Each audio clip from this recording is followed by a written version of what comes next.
para waliullah ugi kekasih-kekasihipun lan ugi niat hajatipun ingkang kagungan dalem mugi-mugi dipun ijabah kalih Gusti Allah, dipun kabulaken khususipun umumipun dumateng piantun-piantun sae ingkang rawuh wonten dalem mriki nggih.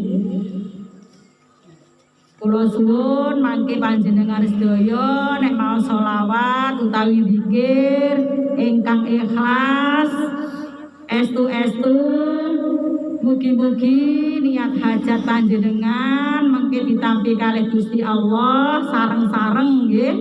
Mugi-mugi dipun ijabah dipun kabulaken. Amin amin ya rabbal alamin.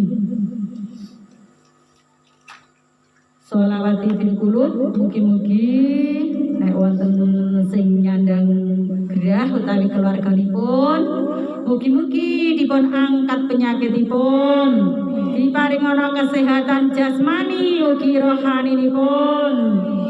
Ugi nek kagungan putra putri wayah wonten bangku sekolah utawi wonten pondok wonten pesantren mugi-mugi diparingana kelancaran, limpat pikiranipun, cerdas pikiranipun, taat kalih tiyang sepuhipun, yakni putra putri wayah ingkang sholih sholihah. Amin amin ya rabbal alamin. Sallu ala Nabi Muhammad.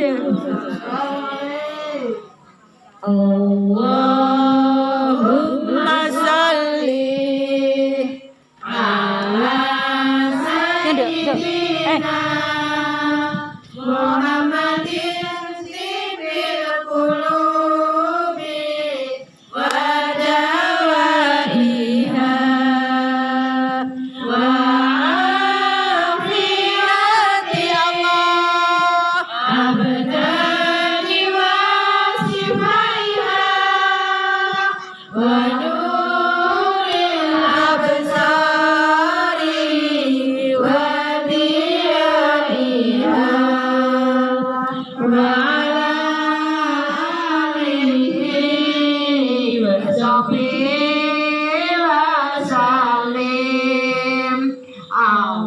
Allahumma salli ala sayyidina Muhammadin sibil qulubi wa dawaiha wa afiyati Allah abdani wa sifaiha wa nuril absari wa diyaiha wa ala alihi wa sahbihi wa sallim.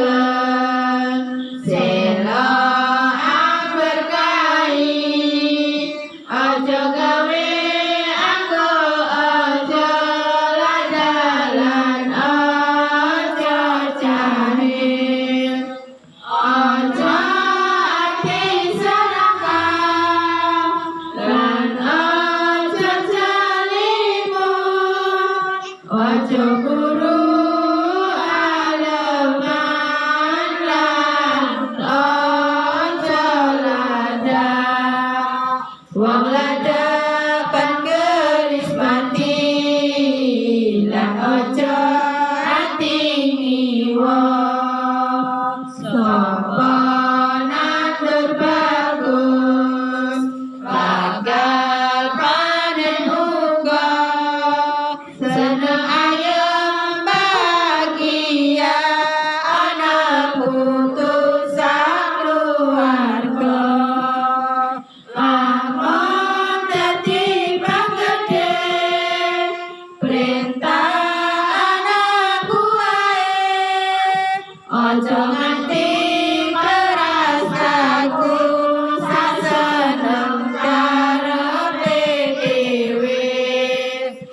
Setia sira pelindung, perintah lawan kira-kira. Eling lan waspada, dawuh kang utama. Seneng jiwamu lan atimu, aja salah nampa. Pitutur kang luhur, perintahe agama, aja simpan siur tindak ngawur dadekno sangsara. Dadiya wong ageng kami nulya tumindak sempurna. Niru wong mulya, habaib ulama, niat hormat golek sawab, ujar berkah kami nulya.